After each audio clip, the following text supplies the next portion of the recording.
Hello दोस्तों, राधे राधे सभी को। कैसे हैं आप सभी? आई होप आप सब बहुत अच्छे होंगे और आपकी तैयारी भी बहुत बेहतरीन चल रही होगी।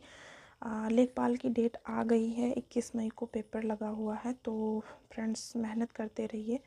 मेहनत करना नहीं छोड़ना है, क्योंकि मेहनत करने वालों की किस्मत भी बदलती है। तो एक ना एक दिन हमारी किस्मत भी ज़रूर बदलेगी, इसलिए मेहनत करना नहीं छोड़ना है।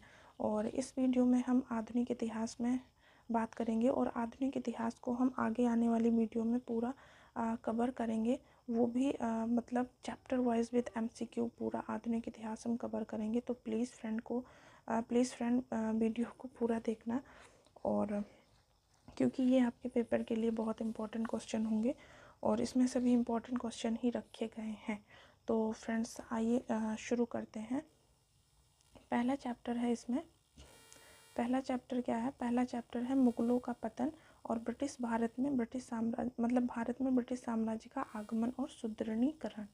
तो मुगलों के पतन की बात करें तो 1707 में जब औरंगजेब की मृत्यु हुई, तब से मुगलों का पतन शुरू हो गया। इसके बाद भी बहुत सारे शासक हुए, लेकिन उतने अच्छे से शासन नहीं कर पाए। तो औरंगजेब की मृत्यु के बाद ही, मतलब 1707 के बाद ही जो है मुगलों का पतन शुरू हो गया था। तो इसमें पहला क्वेश्चन है, इसको थोड़ा सा जूम कर लेते हैं ताकि आपको देखने में आसानी हो।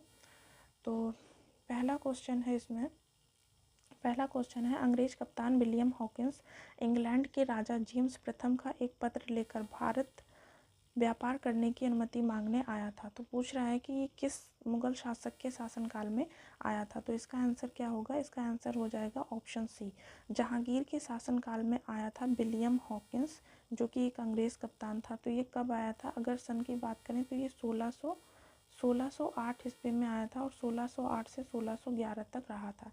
तो 1608 ईस्वी में ये जहांगीर के शासनकाल में आया था और ये प्रथम अंग्रेज कप्तान था जो जहांगीर के शासनकाल में आया था। ठीक है फ्रेंड्स, ये याद रखना। और कब आया था? 1608 में।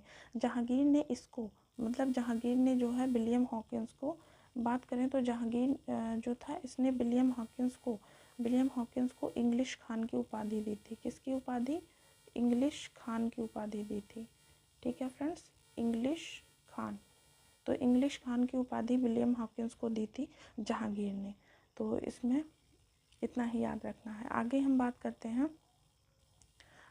करते हैं क्वेश्चन नंबर 2।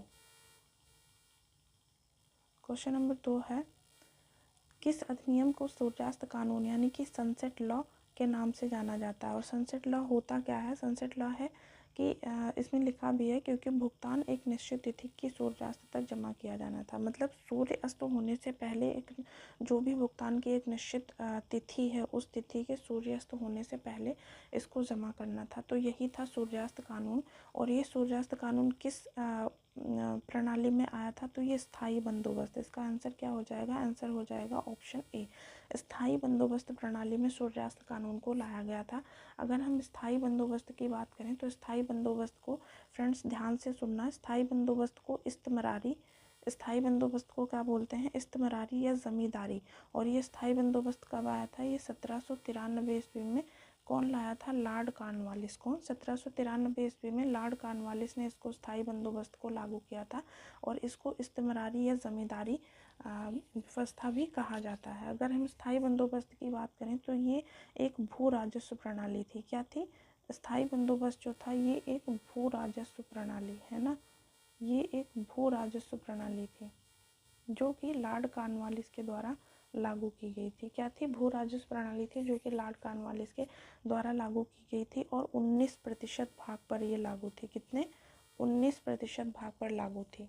ठीक है फ्रेंड्स, 19% भाग पर लागू थी। आप हमें कमेंट बॉक्स में बताना, कमेंट सेक्शन में आंसर देना कि 10/11 हिस्सा किसका था और 1/11 भाग किसके हिस्से में आता था। 10/11 भाग किसके हिस्से में और 1/11 भाग किसके हिस्से में आता था।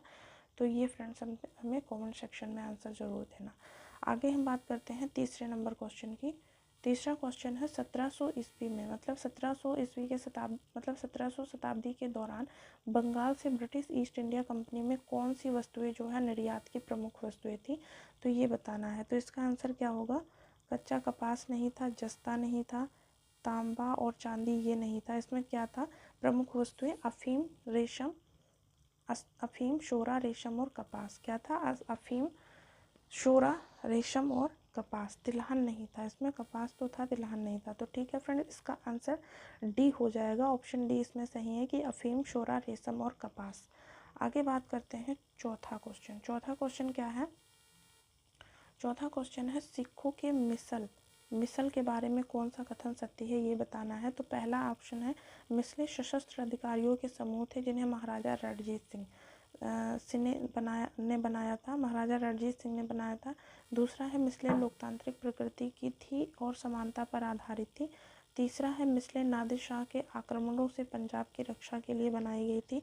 और चौथा है सभी असत्य हैं। तो बताइए फ्रेंड्स, कौन सा इसमें आंसर है, कौन सा ऑप्शन सही है? तो इसका ऑप्शन सही है बी नंबर। मिसलें लोकतांत्रिक प्रकृति की थी और समानता पर आधारित थी। अगर हम मिसलों की बात करें तो टोटल 12 मिसलें थी। कितनी? 12 मिसलें थी। और ये जो महाराजा रणजीत सिंह है, इनको याद रखना, ये शुकर चाकिया मिसल से संबंधित है। कौन सी मिसल है? शुकर चाकिया मिसल। ठीक है फ्रेंड्स, शुकर चाकिया मिसल से संबंधित है महाराजा रणजीत सिंह। तो ये इनको याद रखना। और टोटल 12 मिसलें थी। मिसलों का अगर अर्थ की बात करें तो इनकी मिसलें क्या होती हैं? तो मिसल का मतलब होता है समान। मिसल का मतलब क्या होता है? मिसल का मतलब होता है समान, यानी कि इक्वल। मिसल का मतलब क्या होता है? समान, यानी कि इक्वल। ठीक है फ्रेंड्स, इक्वल यानी कि जो सिखों के बीच समानता के सिद्धांत को दर्शाती हैं। मिसल का अर्थ क्या होता है? ये सिखों के बीच समानता के सिद्धांत को दर्शाती हैं। तो ये मिसल था। और मिसल बनाने का उद्देश्य क्या था? तो मिसल बनाने का उद्देश्य था मुगल उत्पीड़न, मतलब कि मुगल उत्पीड़न और या फिर अहमद शाह अब्दाली के आक्रमण के समय ये सामूहिक रूप से मुकाबला करने के लिए जो है बनाई गई थी मिसलें। तो ये फ्रेंड्स याद रखना। आगे क्वेश्चन है, नेक्स्ट क्वेश्चन है, भारत में यूरोपीय उपस्थिति के प्रारंभिक संदर्भ में कार्टेज प्रणाली का तात्पर्य क्या है? कार्टेज प्रणाली की बात करें तो ये एक तरह से पास था, मतलब व्यापारिक पास या लाइसेंस होता था। तो इसमें ऑप्शन देख लेते हैं। इसका ऑप्शन क्या है? पहला वाला, पुर्तगाली ईस्ट इंडिया कंपनी द्वारा भारतीय महासागर में क्षेत्र में शुरू किया गया एक समुद्री व्यापार या लाइसेंस। दूसरा है ब्रिटिश द्वारा खेपों की आवाजाही को सुविधाजनक बनाने के लिए शुरू किया गया व्यापारिक पासपोर्ट। तीसरा है फ्रांसीसियों द्वारा व्यापार पर एकाधिकार स्थापित करने हेतु तो भारतीय व्यापारियों के लिए जारी किया गया व्यापार लाइसेंस, एक प्रणाली जिसके अंतर्गत डच कंपनियों को वस्तुओं के व्यापार के लिए विशेष अधिकार दिए गए। तो इसमें फ्रांसीसियों के आ गया है, इसलिए नहीं होगा ऑप्शन। डच कंपनी ये भी नहीं था। इसका आंसर क्या हो जाएगा? इसका आंसर हो जाएगा ऑप्शन ए, पुर्तगाली ईस्ट इंडिया कंपनी द्वारा भारतीय महासागर क्षेत्र में शुरू किया गया एक समुद्री व्यापार और लाइसेंस। ठीक है फ्रेंड्स, ये याद रखना। इसका आंसर हो जाएगा ऑप्शन ए। नेक्स्ट बात करते हैं हम क्वेश्चन की। भारत के इतिहास में चतुष्पाठी या चतुष्पठी या फिर टोल शब्दों का क्या तात्पर्य है? पहला ऑप्शन है राजस्थान की पारंपरिक जल संचयन तकनीकी है। दूसरा है सल्तनत काल में गरीब किसानों को दिए जाने वाला ये कृषि ऋण था। तीसरा है तटीय क्षेत्रों में रहने वाले लोगों पर लगाया गया कर था, आवास कर था, ये है। और चौथा है बिहार और बंगाल में उच्च शिक्षा के केंद्र थे। तो इसका आंसर क्या हो जाएगा फ्रेंड्स? आप भी कोशिश करिए। इसका आंसर हो जाएगा बिहार और बंगाल में उच्च शिक्षा के केंद्र। तो छठे नंबर का आंसर क्या हो जाएगा? ऑप्शन डी, बिहार और बंगाल में उच्च शिक्षा के केंद्र थे। ठीक है फ्रेंड्स, उच्च शिक्षा के केंद्र थे। आगे हम बात करते हैं, नेक्स्ट टॉपिक क्या है? नेक्स्ट टॉपिक है मुगल साम्राज्य का संकट, नादिर शाह का आक्रमण, उत्तर पश्चिम उत्तराधिकार राज्यों की दुर्बलता और क्षेत्रीय राज्य, 18वीं शताब्दी के नए राज्य और भारत में यूरोपीय आगमन। तो ये टॉपिक है। और इसमें पहला क्वेश्चन क्या है? पहला क्वेश्चन की बात करें तो इसमें पहला क्वेश्चन है 1739 में भारत पर किसने आक्रमण किया और दिल्ली को लूटा? तो बताइए फ्रेंड्स, किसने 1739 में 1739 में किसने भारत पर आक्रमण किया था? तो इसका आंसर हो जाएगा ऑप्शन बी, नादिर शाह। नादिर शाह ने 1739 में भारत पर आक्रमण किया था और दिल्ली को लूटा था। यही नादिर शाह है जिसने मोहम्मद शाह रंगीला का तख्ते ताउस और ये उठा ले गया था, है ना फ्रेंड्स? नादिर शाह ही था। तो इसने 1739 में दिल्ली को लूटा था। नेक्स्ट क्वेश्चन है, किस मुगल सम्राट की मृत्यु को अक्सर मुगल साम्राज्य के पतन की शुरुआत माना जाता है? तो हमने इस पे आगे भी बात की थी शुरुआत में ही जब स्टार्ट किया था। तो कौन सा मुगल साम्राज्य है जिसका मुगल साम्राज्य के पतन की शुरुआत माना जाता है, किस मुगल सम्राट की मृत्यु के बाद? तो इसका आंसर क्या हो जाएगा? इसका आंसर हो जाएगा ऑप्शन सी। ठीक है फ्रेंड्स, इसका आंसर क्या हो जाएगा? Option C. नेक्स्ट क्वेश्चन है, किस राज्य की स्थापना सआदत खान ने की थी? तो बताइए फ्रेंड्स, किस राज्य की स्थापना सआदत खान ने की थी? तो ये अवध राज्य, अवध राज्य की स्थापना सआदत खान ने की थी। ठीक है फ्रेंड्स, अवध राज्य की स्थापना सआदत खान ने की थी। नेक्स्ट क्वेश्चन है, स्वतंत्र हैदराबाद राज्य की स्थापना किसने की थी? स्वतंत्र हैदराबाद राज्य की स्थापना अगर बात करें तो मुर्शीद कुली खान की बात करें तो बंगाल से संबंधित है, ये भी नहीं होगा। टीपू सुल्तान की बात करें तो मद्रास से संबंधित है। रणजीत सिंह तो ये सिख के थे, अभी देखा है महाराजा रणजीत सिंह सुकर चाकिया मिश्र के थे। तो इसका आंसर क्या हो जाएगा? इसका आंसर हो जाएगा चिनकलिस खां। क्या हो जाएगा इसका आंसर? इसका आंसर चिनकलिस खां। तो स्वतंत्र हैदराबाद राज्य की स्थापना चिनकलिस खान ने की थी और सआदत खान ने किसकी स्थापना की थी? अवध की।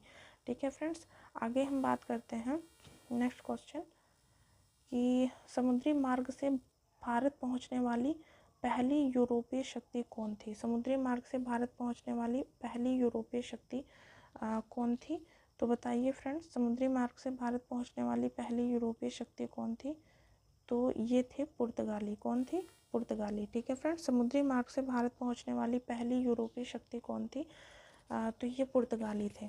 फिर हम बात करते हैं छठे क्वेश्चन की, प्लासी का युद्ध कब लड़ा गया था? अब बताइए फ्रेंड्स, प्लासी का युद्ध कब लड़ा गया था? तो 1757 में। कब लड़ा गया था? 1757 में प्लासी का युद्ध लड़ा गया था। ठीक है, प्लासी का युद्ध 1757 में लड़ा गया था। फिर बात करते हैं, इसमें भी सारे इससे कवर हो जाएंगे प्लासी के युद्ध के बारे में जो भी तथ्य हैं। तो इसमें पूछ रहा है कि प्लासी युद्ध के समय बंगाल का शासक कौन था? तो बताइए फ्रेंड्स, प्लासी के युद्ध के समय बंगाल का शासक कौन था? तो बंगाल का शासक था सिराजुद्दौला, है ना। बंगाल का शासक कौन था? सिराजुद्दौला। हैदर अली संबंधित नहीं है इससे, टीपू सुल्तान भी नहीं है, मीर जाफ़र इसका सेनापति था सिराजुद्दौला का, है ना। सिराजुद्दौला का सेनापति था। तो इसका आंसर क्या हो जाएगा? इसका आंसर हो जाएगा Sirajuddaula, option B. Next question की बात करें, नेक्स्ट क्वेश्चन क्या है, अंग्रेज ईस्ट इंडिया कंपनी को बंगाल बिहार उड़ीसा की दीवानी किस युद्ध के बाद प्राप्त हो गई थी? तो अंग्रेज ईस्ट इंडिया कंपनी को बंगाल बिहार और उड़ीसा की दीवानी की बात करें तो किस युद्ध में प्राप्त हो गई थी बंगाल बिहार उड़ीसा की दीवानी? तो बताइए फ्रेंड्स, ये क्वेश्चन आप हमें कमेंट सेक्शन में बताना कि इसका आंसर क्या होगा, कि कौन से युद्ध के बाद बंगाल बिहार और उड़ीसा की दीवानी किस युद्ध के बाद प्राप्त हो गई थी? तो फ्रेंड्स, ये बहुत इजी क्वेश्चन है और इम्पोर्टेंट भी है, आप हमें इसका आंसर कमेंट सेक्शन में देना कि क्या है। आगे हम बात करते हैं क्वेश्चन नंबर 9 की। क्वेश्चन नंबर 9 की बात करें कि सहायक संधि यानी कि सब्सिडरी अलायंस, सहायक संधि सब्सिडरी अलायंस प्रणाली किसने शुरू की थी? सहायक संधि की प्रणाली किसने शुरू की थी? तो बताइए फ्रेंड्स, सहायक संधि की प्रणाली किसने शुरू की थी? तो ये था लॉर्ड वेलेस्ली। कौन था? Lord Wellesley. सहायक संधि की प्रणाली किसने शुरू की थी? Lord Wellesley. ठीक है फ्रेंड्स, और लॉर्ड डलहौजी ने क्या दिया था? लॉर्ड डलहौजी ने व्यवगत का सिद्धांत दिया था। व्यवगत का सिद्धांत, है ना, हड़प नीति, व्यवगत का सिद्धांत, ये लॉर्ड डलहौजी ने। और सहायक संधि किसने शुरू की थी? तो ये लॉर्ड वेलेस्ली ने शुरू की थी सहायक संधि। नेक्स्ट क्वेश्चन है, सिख साम्राज्य का संस्थापक कौन था? बताइए फ्रेंड्स, सिख साम्राज्य का संस्थापक कौन था? सिख साम्राज्य के संस्थापक की बात करें तो कौन था सिख साम्राज्य का संस्थापक? ये थे रणजीत सिंह। ठीक है फ्रेंड्स, सिख साम्राज्य का संस्थापक कौन थे? रणजीत सिंह थे। सिख साम्राज्य के संस्थापक कौन थे? रणजीत सिंह। तो आज हम इस वीडियो में इतने ही क्वेश्चन रखेंगे, आगे हम बात करेंगे नेक्स्ट वीडियो में हम इस क्वेश्चन से शुरुआत करेंगे। ठीक है फ्रेंड्स, तो वीडियो को पूरा देखना, और ये वीडियो आपके परीक्षाओं के लिए बहुत इंपॉर्टेंट है, जिसमें पूरी मॉडर्न हिस्ट्री को हम कवर करेंगे नेक्स्ट आने वाले वीडियो में। तो वीडियो को पूरा देखना फ्रेंड्स, और thanks for watching. Thank you, मिलते हैं नेक्स्ट वीडियो में।